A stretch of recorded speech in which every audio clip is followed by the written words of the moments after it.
الله أكبر الله.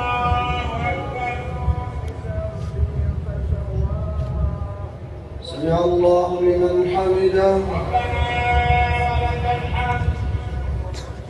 الله أكبر.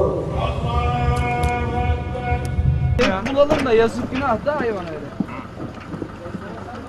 Zorlanıyor ya, nasıl çıksın? Bir set bulalım.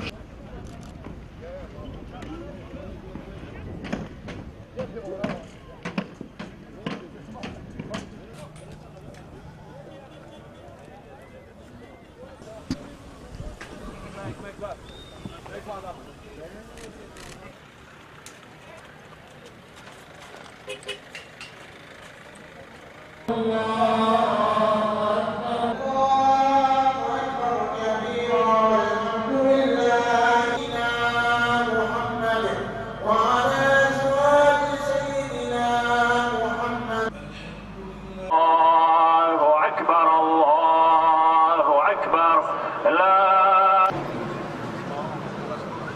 Это не только передача от старшего поколения, думая, что Господь хочет, чтобы он принес своего Сына, и решение паломничества к исламским святыням объединяет людей на основе многовековых нравственных ценностей. Курбан-Байрам. Аллаху Акбар. Аллаху Акбар.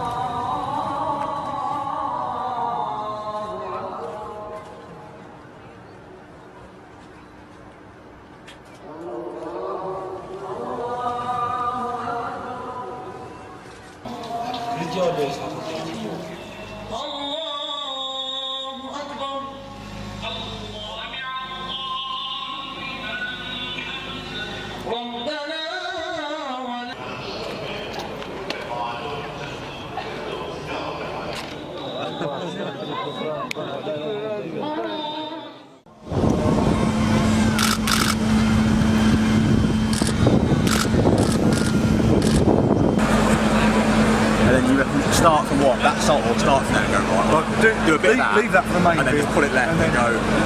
Yeah. Thanks. Hey? Something complaining with those lights, white and black stripe.